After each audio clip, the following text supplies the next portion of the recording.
This is The Hub on Hollywood, an iHeartRadio podcast. I am your co-host, James Rojas. I'm the other co-host, Jamie Blanco. On this week's episode, the first full trailer of the drama filmed in and around Boston is out, but is it giving out too much information? A Massachusetts native is taking over the House of Mouse. A current and aspiring actor should be on the lookout for scams. Scam alert. That and much more. Also some reviews. You watched Send Help. That's right. Directed by Mr. Sam Raimi. And it shows. It was a lot of fun. We'll get to that review. I also watched If I Had Legs, I'd Kick You. I think should win an Oscar for just best title alone. I love that title. Hey, we need that category. Yeah, they're always adding categories. Yeah, okay. Why not? Why not make the show longer? Why don't we? But speaking about movies and why we love them, apparently they may be the cure, Jamie. The cure. To what the youth call brain rot.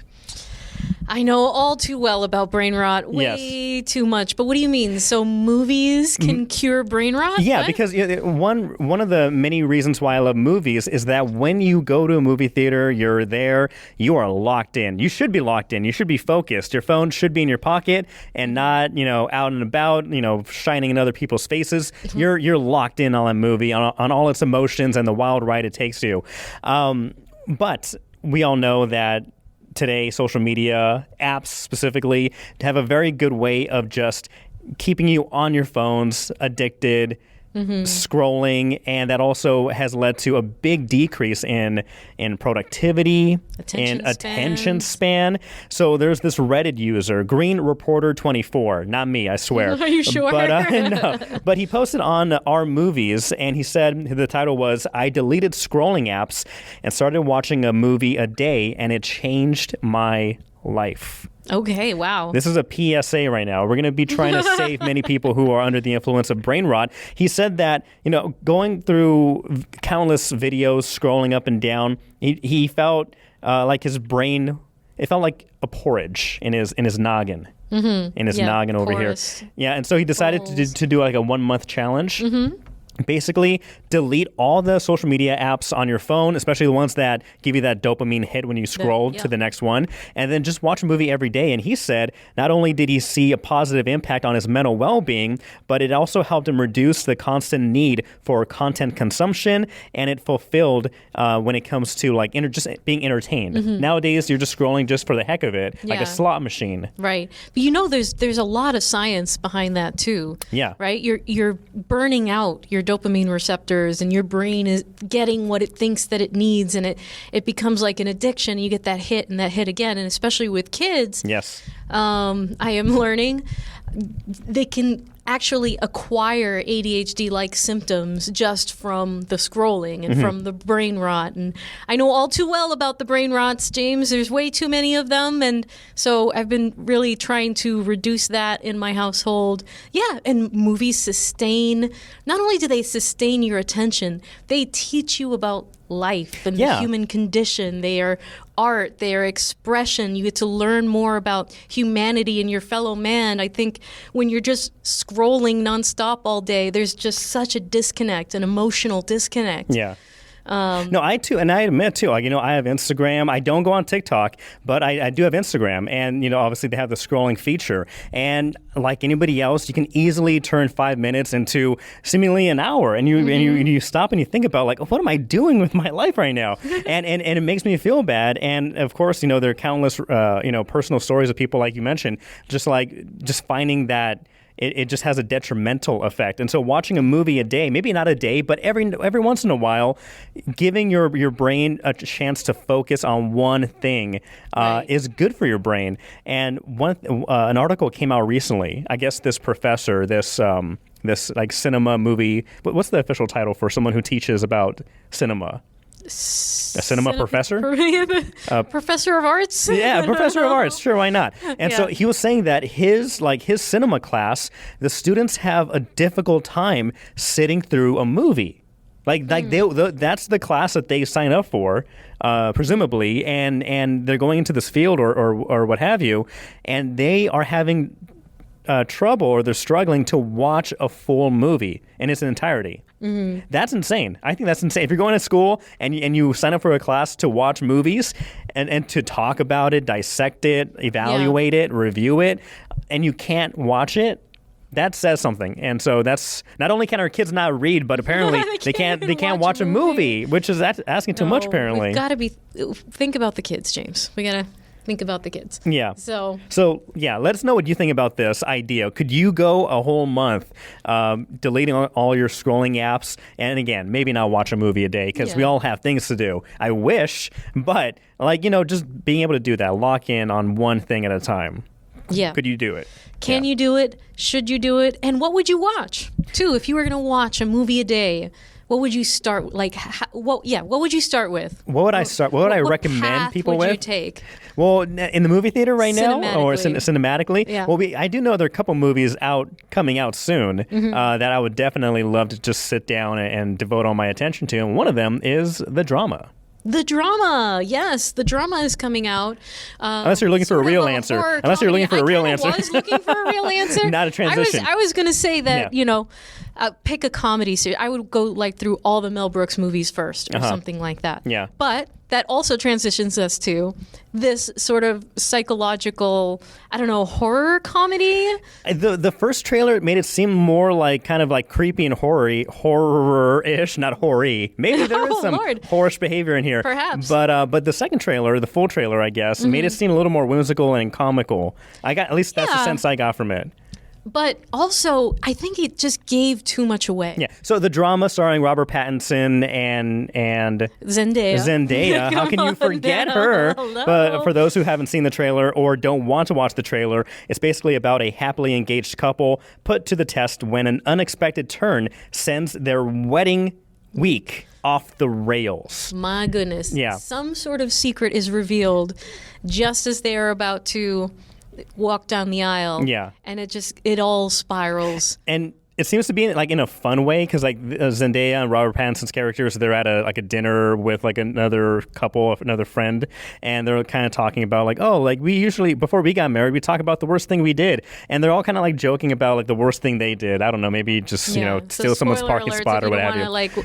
If you don't want to know anything about the movie, I suppose we're only talking about the trailer, which is which is what is in the trailer, but I think it's too much. But we're going to talk about it. Yeah. So this is a mini spoiler.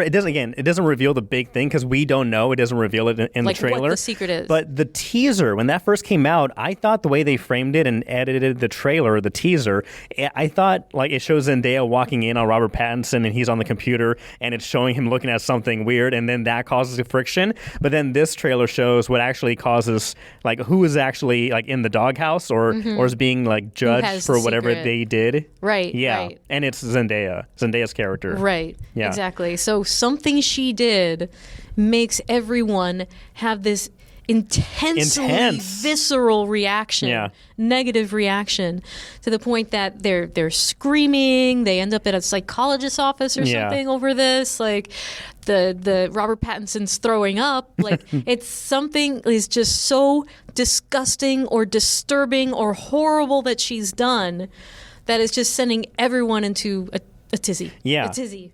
That's not strong enough a word. But. Now, I'm sure there's going to be at least 2 more trailers that come out before the movie is released. But if they reveal what she actually did in any of the trailers, if they go beyond what they have already revealed at this point, whoever's doing marketing, you need to get fired. You're done because this has me intrigued. The mystery of what is the thing has me intrigued and wants me to go watch the movie. I hope that she's not the only one with the secret. Yeah. I hope that. What if Robert Pattinson comes out and says, "I'm Batman"? You're Batman. Oh my God, the whole time. Yeah. One thing I did notice, or I think I noticed in the new trailer, is that the cafe that they're at, that's Tate Bakery. Yes, that's Tate Bakery right by the Common. The one that Zendaya is often spotted with Tom Holland. Yeah. Munching on a breakfast sandwich. Every time that they're here filming a movie in Boston, which has been at least twice, so that's great. So that's funny. I was like, I know that place. I've gotten food there before. But another great thing about this movie is that tons of local talent, including local principal talent, So a lot of people that I know are very excited to see this one come out, so we can all see ourselves. When does it come out? Top of your head. Oh my God! Where's your phone? Soon. Soon. April, I believe. But if I'm Who's wrong, quicker? Is my watch smart? When does the movie The Drama come out? Oh no, Will my phone figure this out? You probably. My watch is not that smart. No. Let's see. Is my Google that smart? The drama. I hope Google's that smart. It's like drama got everything release stored. April 3rd. April 3rd. On it, see? April, a very good month. Well, I don't know when you want to Google this one, Widow's Bay. When is this coming out? Because a teaser came out for Widow's Bay, and just like the first teaser of The Drama, it does a very good job at piquing your interest. And so this was filmed in or around the Boston region, North Shore. This was mostly filmed in the North Shore. Yeah. Which is exciting because we don't get a lot of things that are filmed more north of Boston. Yeah. So that was a good one to work on. Unless it's a fisherman movie. You're not for sure. doing I other know, stuff. right? Yeah. Exactly. Yeah. But this one is also in the horror category. It's about a small town mayor who goes out to this little New England island town. He's taken over, and all of these very superstitious locals are warning him about something, and he doesn't take any of it seriously, and something very dark and scary happens. It'd be funny if there was like a town that was like warning you, like they have a big superstitious belief, and they keep warning you and like building up dread, and like nothing happens. I was like, you guys are just stupid. This is just a normal town. Right. I'm going to Dunkin'. Going to my dunks. I guess that would be a very good movie or a show. They should have donkeys on there. But this one also releasing in April 29th on Apple TV Plus. And that teaser trailer just focused on the small town mayor and some sort of creepy siren. Yeah, and the nice it sounds like a visuals. tornado alarm or like a tsunami alarm. They're right by. They're they're in the harbor. So, So as you mentioned, a lot of local talents working on that project. On that one, even more. I think Boston Casting said they had over 100 million 100 local principal talent that they cast for that one. So all right, it's impressive. Now, one thing you don't want to catch or be reeled in, like a fish with some bait, is a scam that's going around targeting actors. Yeah, so SAG-AFTRA coming out again to warn people about casting scams.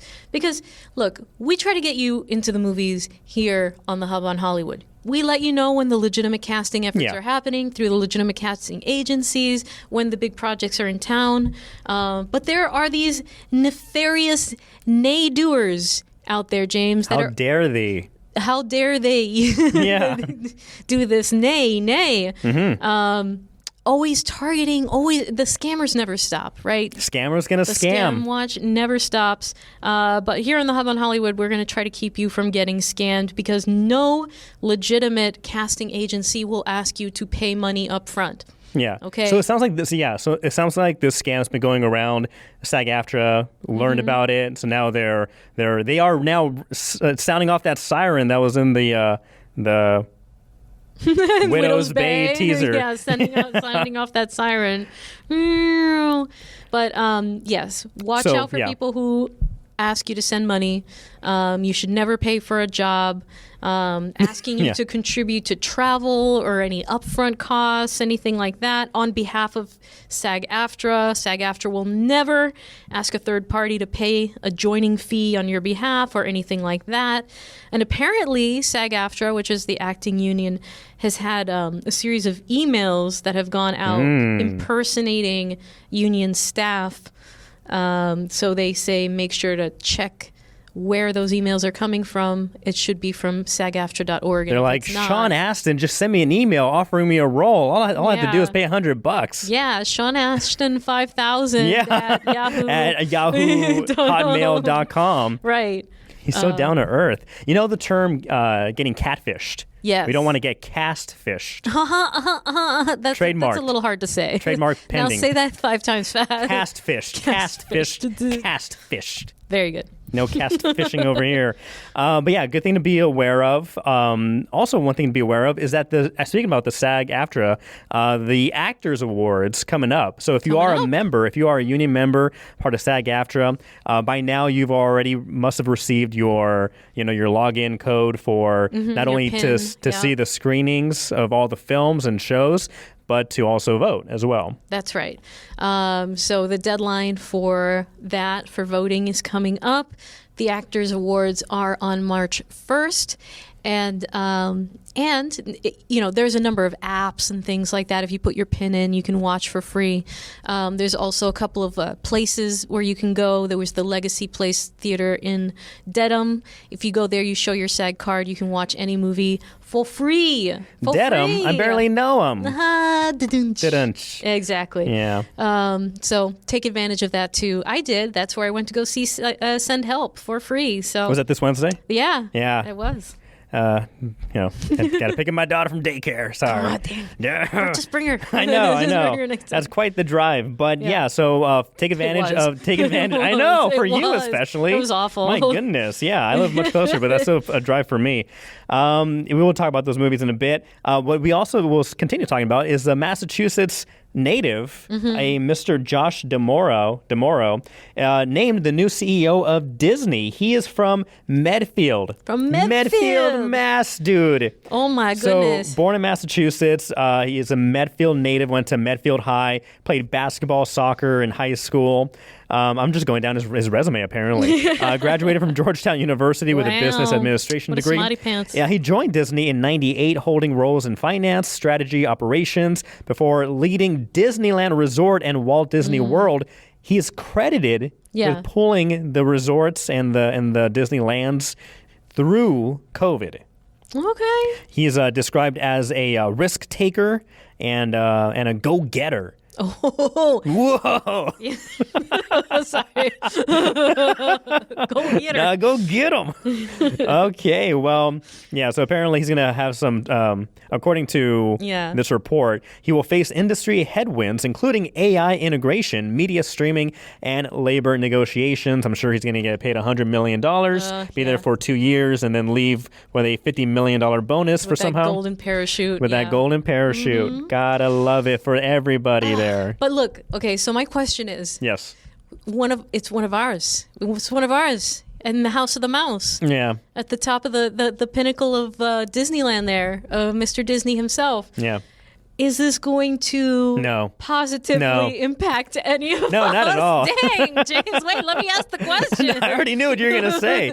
I don't see how him being from Massachusetts would steer. Well, maybe make more projects here. Maybe bring Marvel. No, they're just going to make a big bubble studio screen, and everything's going to be CGI'd and in front of a LED screen, a la the Mandalorian. Build like a new Disney park here or something. No, but you know what he should do? I mean, it's different studios for sure, but kind of, I was going to hold this for later, but Lisa Kudrow of Phoebe fame of Friends, she was talking about the Warner Brothers studio. And so, she was a big advocate for having and keeping the studio lot as is, because she says she did an interview with Architectural Design where they went on a go-kart all around the studio lot, including where they filmed Friends for 10 years. And she's just like highlighting all the great stuff, like the sets, the homes that you could film outside, inside, the streets, the parks, the lights, the history, all that stuff. And so she's a big advocate for keeping the studio lot as is. Whoever takes over Warner Brothers, she begs them to keep it intact because, and it was so funny too, because she was saying like, it's always great to film here. The things are here. It's warm here. It's November, but it's warm. Like this, like she was like really selling, filming back again in Los Angeles, in California. Where, I'm a big advocate for filming over here, but as a Southern California boy myself, I always love to see films going back over there because right now it's practically empty. Yeah, crazy. It's nuts. I think there's been a bunch of actors and filmmakers who have come out and they're saying, how have we let this happen? How has so much of Hollywood left Hollywood? Yeah. But That's why we're called the hub on Hollywood. That's why Boston's called Hollywood East, right? Why New England here has been making so many films. We've got those film credits, right? So I know California's been trying to stem the bleeding. They've passed their own package of new film credits and things like that, trying to draw, people back. But you can't take it for granted, No. You can't take it for granted, that Hollywood sign up in the hills. Like, you got to keep it alive. Josh, hear me out. I know you're watching the Joshy podcast. boy, our buddy. From one Bay Stater to another Bay Stater, if you're able to guarantee films being shot on set, on scene, in both Massachusetts and in California, we'd be cool. We'd be cool. I'd be cool with you. We're also available. Yeah, so come on the Hub on Hollywood. Again, we know you're watching. We know you're listening. So please, just give us a ring. You have our number. Our people will talk to your people. We'll talk to your people. Yeah. I don't have an agent yet, but, hubonhollywood.com, right? Or at gmail.com. At gmail.com. We'll be in touch. We'll be in touch. Yeah, speaking about touch and touchdowns. Whoa, the Super Bowl. What's the NFL song? It depends which channel you're watching. No. Yeah, that's pretty close, yeah. The NFL one. Yeah. Yeah. Okay. I'm glad I got that right. No, you got it. For all trademark purposes or copyright purposes, we're going to blur and bleep all that stuff out. Okay. But yeah, the Super Bowl is this Sunday. The New England Patriots taking on the Seattle Seahawks. Mm-hmm. The go Birdheads. Pats, go. The Birdheads? The Birdheads. Is that That's what I called? call them because I don't know the teams. There's several Birdheads. There are. Yeah, so what do you call the Cardinals? They're the Cardinals. They're red. What do you call right? the Eagles? They're Eagles. That's so the Seahawks, you just call the Birdheads? It doesn't look like a distinct kind of bird, and looks it's just like a a head. Seahawk. It's just the head of a bird, so to call them the Birdheads. Interesting. So for all those bird lovers out there and aficionados, reach out to Jamie. Her email is I'm just kidding. Oh my God! Wait, aren't the Cardinals a baseball team? No, there's like the Arizona Cardinals. They're they're football. Oh, what's I'm sure there's a baseball also. Oh, Blue Jays. Blue Jays. There's Blue Jays. I'm thinking about.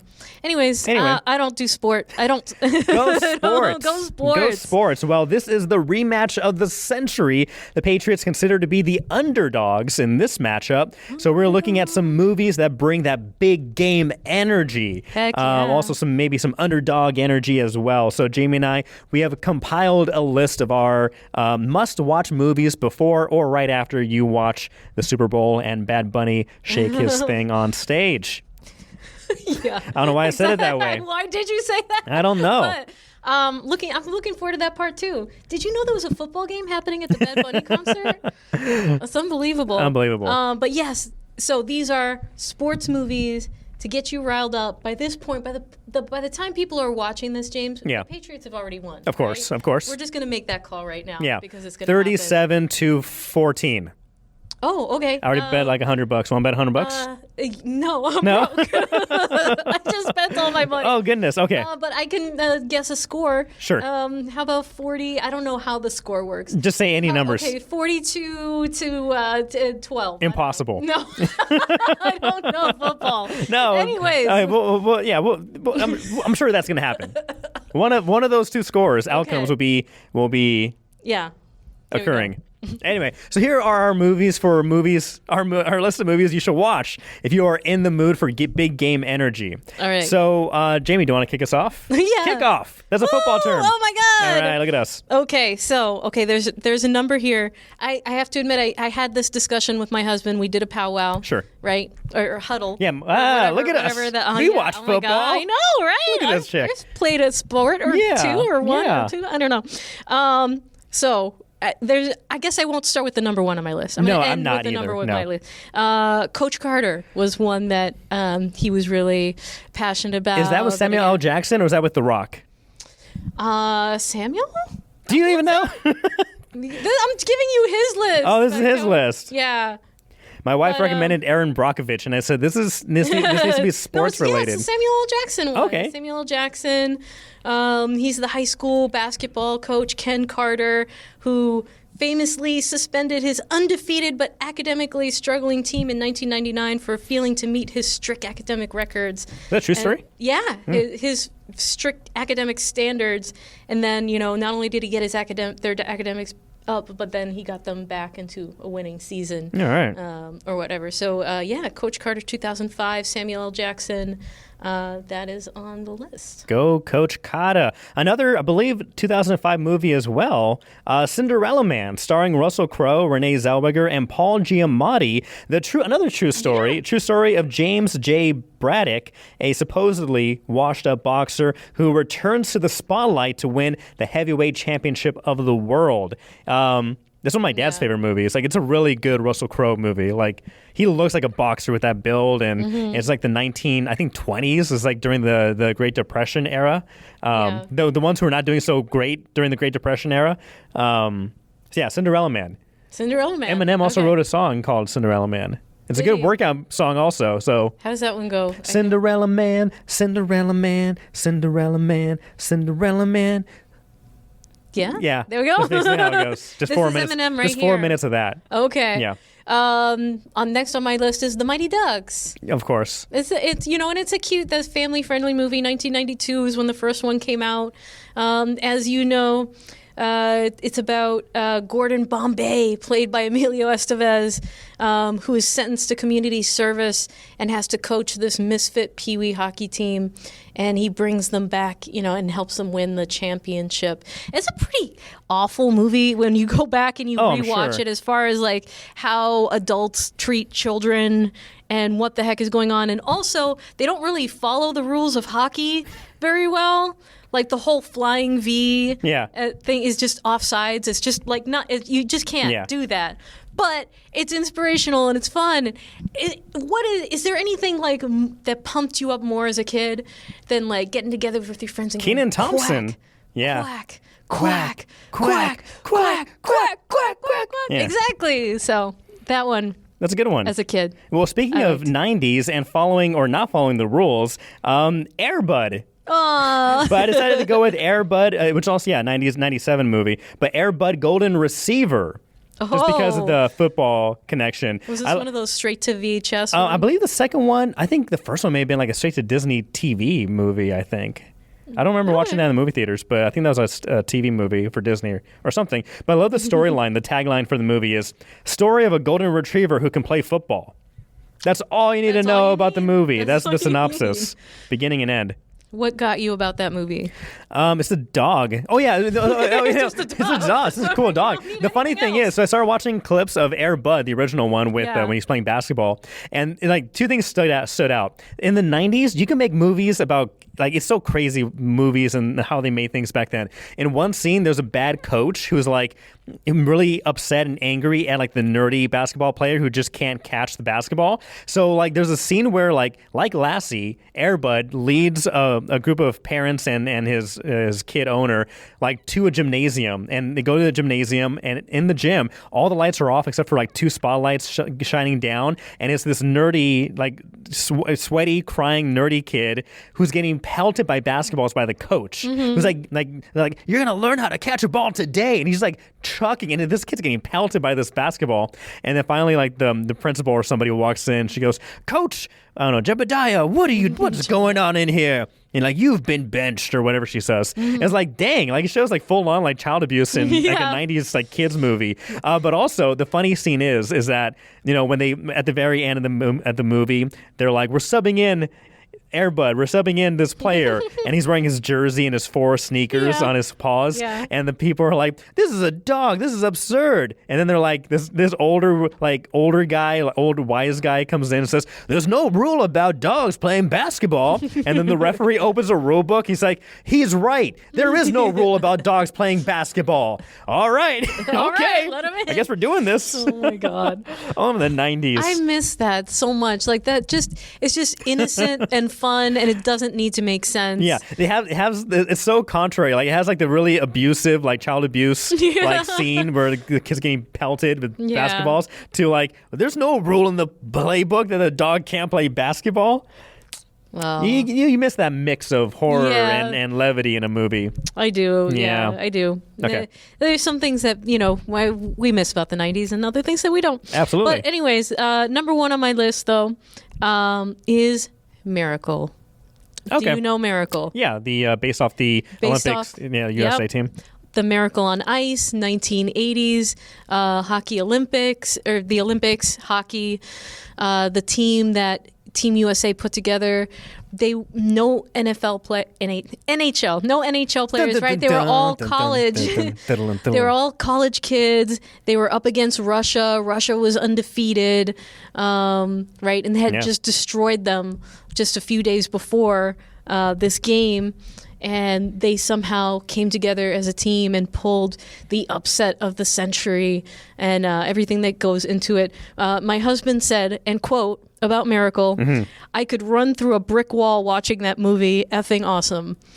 So there you go. It gets Jamie's husband's seal of approval. Yeah, exactly. Yeah, he's a hockey player. So, but just overall, like that's the number one, like, teamwork and rah, get it together. Patriotism, defeat the Russians. And, yeah, exactly. All that. All those things together in one movie. So, Miracle, based on Miracle on Ice. I love it. I actually have 3 movies, but I'll run through them really, very quickly.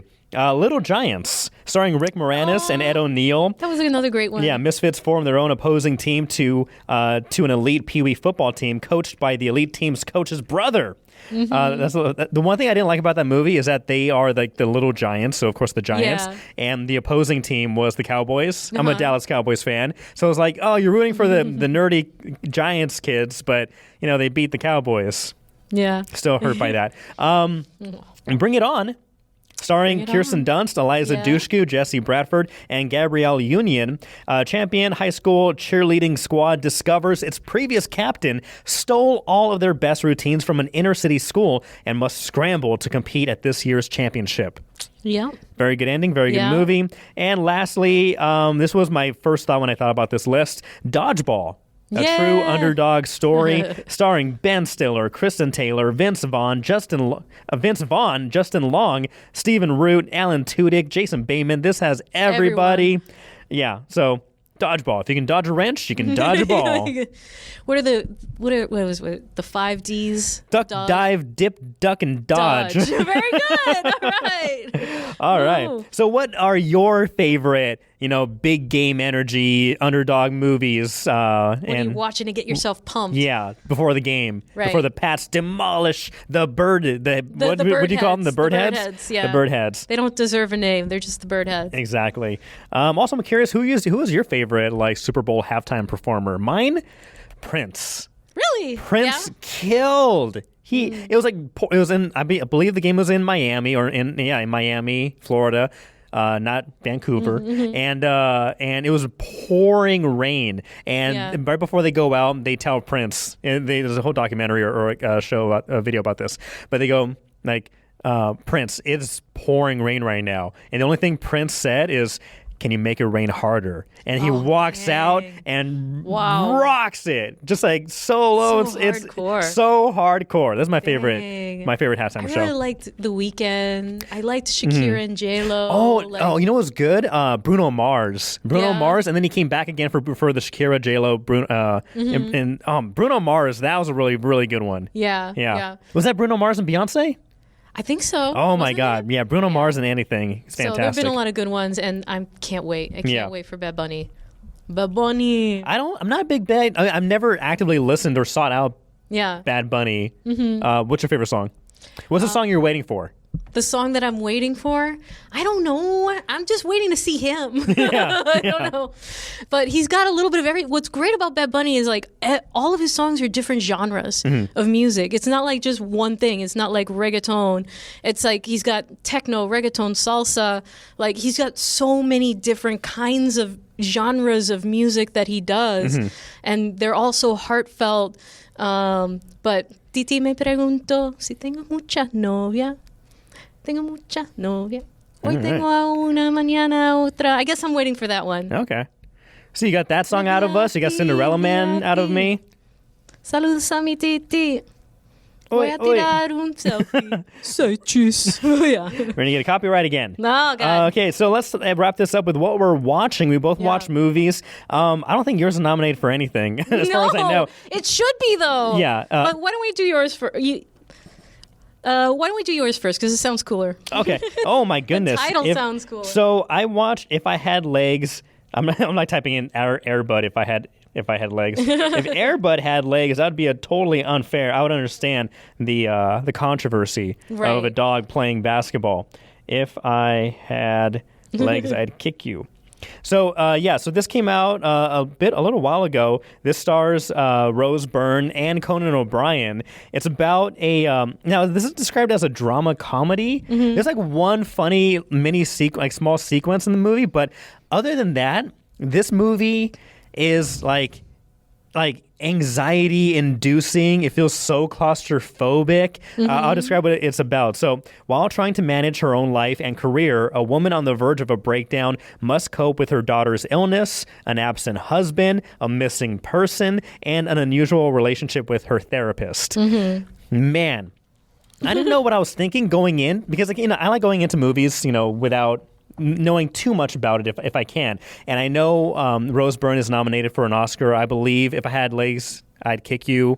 I'm nominated for Best Film also, I believe. Fact check me. But alone, the title alone, If I Had Legs, I'd Kick You, should win an award just for its title by itself, because it's amazing. But this movie, without giving anything away, if you like Uncut Gems, if you like, I guess Marty Supreme has the same vibe, I'm told, as Uncut Gems, where the anxiety level just persists throughout the entire film, and you just feel like things are escalating and escalating and escalating, with that tension building higher and higher and higher. This is a movie that you could watch. Okay. It's a good movie, but man, there are certain points where I'm literally hand in my mouth in my hands, trying to watch a scene unravel like this. I'm just like that the entire time during the sequence.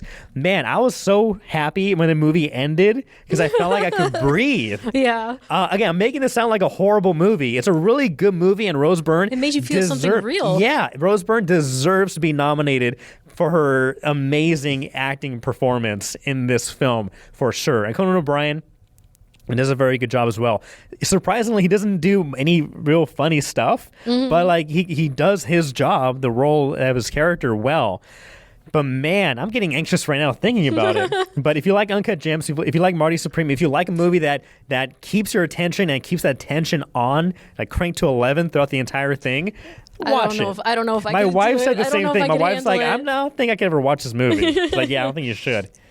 But, oh my goodness. Yeah. But something I think that people should definitely go see, and something I was not expecting to be as good as it was, is Send Help. Send Help, which is in theaters right now. A Sam Raimi movie. This is another one that I didn't really know much about it before I went in. But watching it, you can definitely see the hand of King Sam Raimi on this, just the campiness, the fun. It's a psychological thriller also, starring Rachel McAdams, Dylan O'Brien as two colleagues who are stranded on a deserted island after a plane crash, leading to a dark, comedic, and unsettling battle of wits. Dark, comedic, and unsettling. Yes. Yeah. 100%. Now, I was expecting this movie to be more serious, on the serious side, and I feel like it could have just been so poorly done. It could have easily taken itself too seriously and just been a snooze fest and not have any kind of impact, on the audience whatsoever. This movie pulls you in, and there are moments that, the super close-ups, I really, really, really dig the cinematography in this movie. There are these super mega ultra close-ups where you can see every pore in the person's face, every drop of saliva, or every, ooey gooey thing that's happening on the screen, and you're just what is this, cringing? And there were so many parts of this movie where I couldn't even look at the screen. I was just squirming in my seat the whole time. No, God, please, no, make it stop. But the friends I was with next to me, they're, laughing. But an unexpected jump scares, too, that really got me. Because you're not expecting this to be a jump scare kind of movie. But Sam Raimi's like, I got some jump scares for you. Yeah, I know.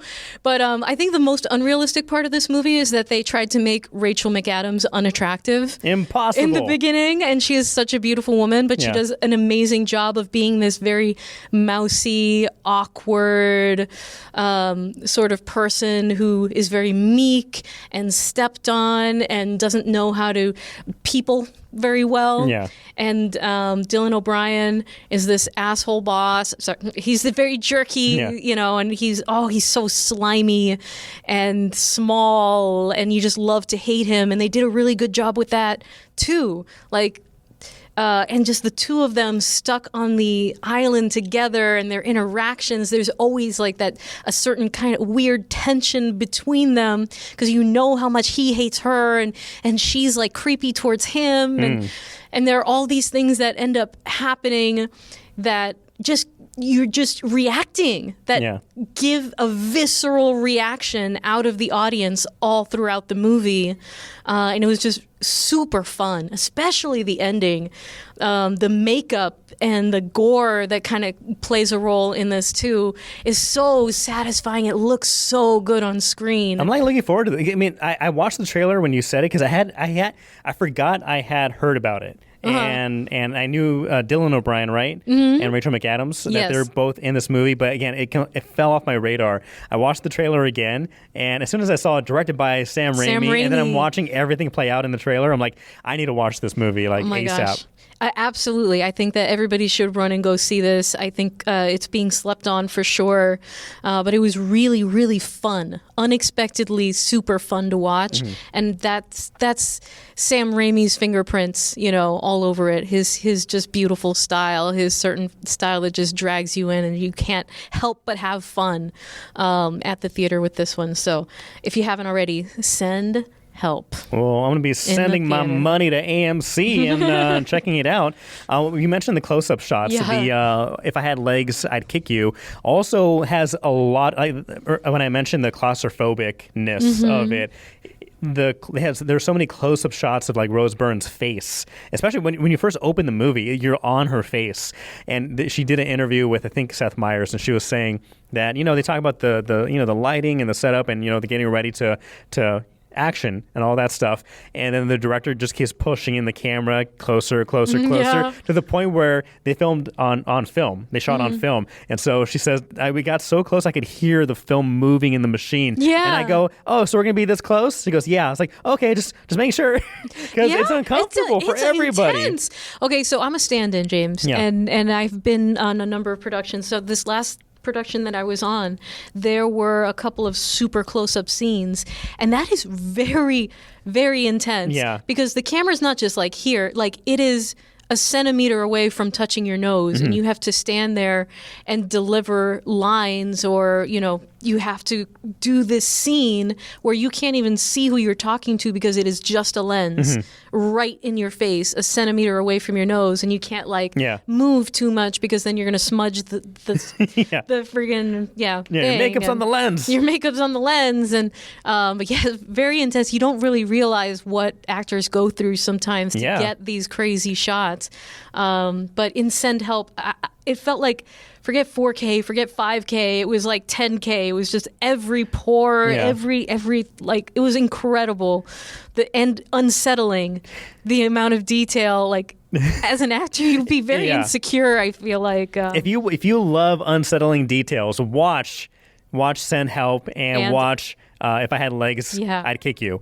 There we go. So I'd kick you if I had legs.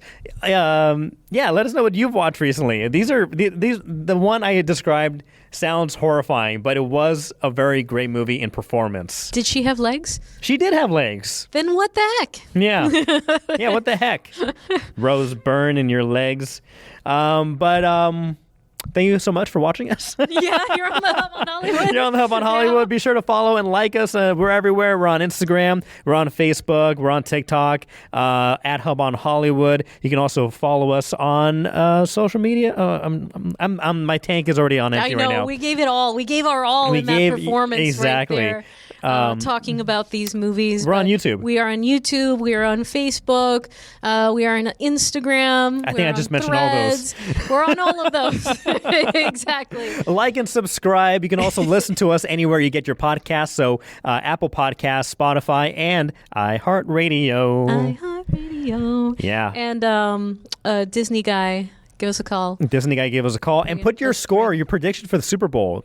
Scores down in the comments down below. What do you think? If it hasn't already happened. This will go up Sunday. So Sunday morning. You have plenty of time to watch it before the game starts if you are a true Hub on Hollywood. What do we call them? Hub Club members. Hub Club, if you're a real Hub Club member. All right. But until then, I'm James. I'm Jamie. Go Pats. And bye, Bonnie. Bye. Bye.